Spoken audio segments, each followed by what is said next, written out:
स्वागत है आपका हमारे चैनल द न्यूज पर। मैं हूं आपके साथ शेरिन। उत्तर प्रदेश के मुजफ्फरनगर में योगी सरकार के भूमाफियाओं के ऊपर बुलडोजर चलने से बौखलाए भारतीय किसान यूनियन के कार्यकर्ता। दरअसल आपके लिए बता दें कि मुजफ्फरनगर में भारतीय किसान यूनियन कार्यकर्ता और पुलिस के बीच में झड़प देखने के लिए मिली, जब जिला प्रशासन बुलडोजर के साथ सरकारी जमीन पर अवैध कब्जे के खिलाफ कार्रवाई करने के लिए पहुंचा और उसी के समय पर भारतीय किसान यूनियन के नेता मंगेराम त्यागी सैकड़ों समर्थकों के साथ मौके पर पहुंचकर हंगामा करने लगे और जिसके साथ जिला प्रशासन और पुलिस के बल प्रयोग करके भारतीय किसान यूनियन के कार्यकर्ताओं को मौके से भगा दिया गया। इसी के साथ हम आपको बता दें कि जिला प्रशासन की बड़ी कार्रवाई को देखकर जो है ये बीकेयू के तमाम जो कार्यकर्ता हैं वो यहां पर पहुंचे थे और किस तरीके से इन्होंने उस जमीन को बचाने का प्रयास किया,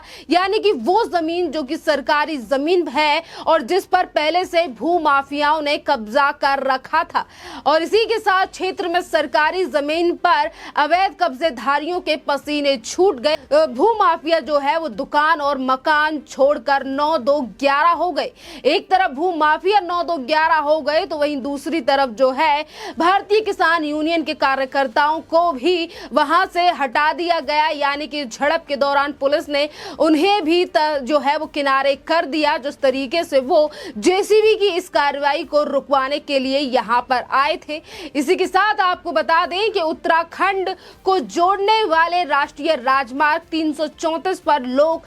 निर्माण के विभाग की जमीन है और यहीं पर जो है अवैध निर्माण का पर प्रशासन जो है वो लगातार बुलडोजर चला रहा है। जिस तरीके से सीएम योगी आदित्यनाथ शुरुआत से ही कहते आए हैं कि जमीन पर कब्जा या फिर भू माफियाओं को या फिर इसी के साथ तमाम जो गुंडे हैं या फिर माफिया हैं उनको बख्शा नहीं जाएगा और उसी के तहत जो है ये उत्तर प्रदेश में कार्यवाही देखने के लिए मिली। और आरोप ये भी है कि सरकारी जमीन पर ये जो है कब्जा रियायती मकान और दुकानों का निर्माण कर लिया गया था और मुख्यमंत्री योगी आदित्यनाथ की हिदायत पे ही जिला प्रशासन ने ये अवैध कब्जाधारियों के खिलाफ जो है एक्शन लिया। और इसी के साथ एसडीएम सदर परमानंद झा ने बताया कि पुकारा राजी क्षेत्र में लक्सर रोड पर राष्ट्रीय राजमार्ग 334 का निर्माण कार्य चल रहा है और लोक निर्माण की जमीन पर कुछ भू माफियाओं ने अवैध कब्जा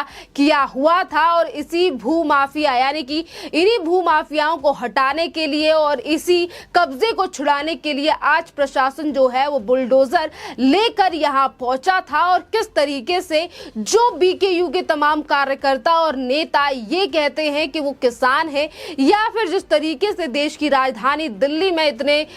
दिनों तक इतने महीनों तक बीकेयू के कार्यकर्ता और नेता और तमाम उन्होंने किसानों को किस तरीके से गुमराह कर अपने साथ बिठा रखा था, आज उसी भारतीय किसान यूनियन के कार्यकर्ता किस तरीके से भू माफियाओं के ऊपर कार्रवाई नहीं होने दे रहे हैं, ये सवाल खड़े करता है राकेश टिकैत के उन वादों पर जो एक तरफ वो न्याय की बात करते हैं और तमाम बातें करते हैं और वहीं दूसरी तरफ उन्हीं के संगठन के कार्यकर्ता किस तरीके से भू माफियाओं को बचाने का प्रयास कर रहे हैं और उत्तर प्रदेश की पुलिस और जिला प्रशासन के साथ जो है ये हाथापाई करते हुए नजर आए। आपके लिए बता दें कि जिला प्रशासन की तरफ से जमीन खाली कराने की लगातार यहाँ पर जो भू माफिया है उनको चेतावनी दी जा रही थी। बार बार चेतावनी दिए जाने के बावजूद जो है माफिया सरकारी जमीन खाली नहीं कर रहे थे, इसीलिए जिला प्रशासन जो है वो आज बुलडोजर जेसीबी और पोकेलेन मशीन लेकर जो है वो यहाँ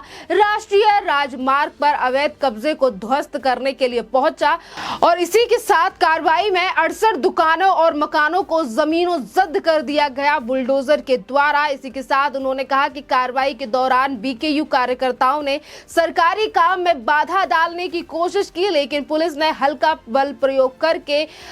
विद्रोहियों को खदेड़ दिया, यानी कि बीकेयू के कार्यकर्ताओं को उत्तर प्रदेश की पुलिस और प्रशासन की तरफ से बल प्रयोग करके खदेड़ दिया गया। जिस तरीके से सरकारी काम में बाधा डालने के लिए पहुंचे थे भारतीय किसान यूनियन के ये कार्यकर्ता। इसी के साथ अगर हम इस चीज पर ध्यान दें कि आज अगर उत्तर प्रदेश में लगातार भूमाफियाओं के ऊपर कार्रवाई की जा रही है तो ये नई नहीं है। आज अगर बीकेयू के कार्यकर्ताओं की बौखलाहट सामने आ रही है और वो सरकारी काम को करने नहीं दे रहे हैं, तो इससे पहले खुद उत्तर प्रदेश के पूर्व मुख्यमंत्री अखिलेश यादव भी कई बार सीएम योगी आदित्यनाथ की इस बुलडोजर की कार्रवाई को लेकर कई बार सवाल उठा चुके हैं और वो ये तक कह चुके हैं कि इस बुलडोजर के द्वारा जो है वो योगी सरकार नौजवानों को डराने का प्रयास कर रही है। पर वहीं दूसरी तरफ सीएम योगी आदित्यनाथ जो हैं वो अपने किए हुए वादे और नियम कानून पर वहीं के वहीं स्थिर हैं। जो वादे उन्होंने 2017 में उत्तर प्रदेश में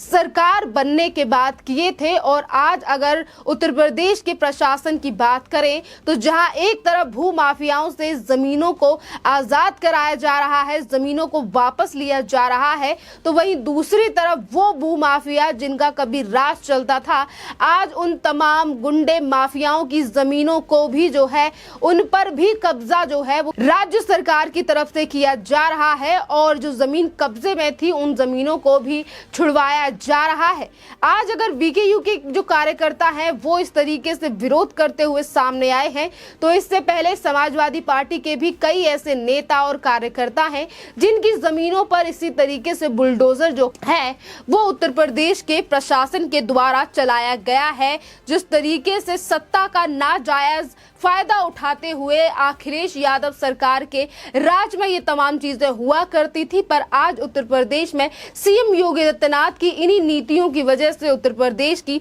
जनता करती है सीएम योगी आदित्यनाथ की तारीफ कि जीरो टॉलरेंस की नीति पर कर रही है योगी सरकार काम। तो वहीं दूसरी तरफ सुरक्षा के लिए भी कई जो पुख्ता इंतजाम है वो उत्तर प्रदेश की प्रशासन और पुलिस के द्वारा किए जा रहे हैं। आपके लिए बता दें कि जब से सीएम योगी आदित्यनाथ की सरकार उत्तर प्रदेश में बनी है तब से ही इस तरीके के कदम उठाए जा रहे हैं। जीरो टॉलरेंस की नीति जो है वो उत्तर प्रदेश में लागू कर दी गई है तब से ही, और यही बड़ा कारण है कि सीएम योगी आदित्यनाथ जो है वो इस कदर मेजोरिटी के साथ फिर एक बार उत्तर प्रदेश के मुख्यमंत्री बने 2022 में। पर अब देखना अहम रहेगा क्योंकि जैसे जैसे चुनाव नजदीक आ रहे हैं बुलडोजर को लेकर लगातार बयानबाजियां जो हैं वो विपक्ष करता हुआ नजर आ रहा है। और राकेश टिकैत का और उनके भाई नरेश टिकैत का ये संगठन यानी कि भारतीय किसान यूनियन का जो ये संगठन जिनके कार्यकर्ताओं को आज प्रशासन की तरफ से लाठी चार्ज करके वहां से खदेड़ दिया गया, ये वही लोग हैं जिन्होंने कभी देश की राजधानी दिल्ली के राजमार्गों यानी कि हाईवे पर भी कब्जा कर लिया था और किस तरीके से उन्हीं हाईवे यानी कि उसी धरने प्रदर्शन की वजह से दिल्ली की जनता के लिए काफी ज्यादा आने जाने में समस्याओं का सामना करना पड़ा था। पर आज अगर उत्तर प्रदेश में कार्रवाई को रोकने का प्रयास किया गया तो जैसा कि बताया गया एसडीएम की तरफ से कि इन्हें लाठी चार्ज किया गया, हल्का बल प्रयोग किया गया और उन्हें वहां से खदेड़ दिया गया, यानी कि जो मंशा थी बीकेयू के कार्यकर्ताओं की वो सफल नहीं हो पाई और उत्तर प्रदेश ने 68 से ज्यादा जमीन और घरों को जमीनों जब्त कर दिया, यानी कि सरकारी जमीन को कब्जे से मुक्त करा लिया। खैर, इस पूरे मामले पर आपकी जो भी राय हो आप हमें कमेंट करके जरूर बताइए। धन्यवाद।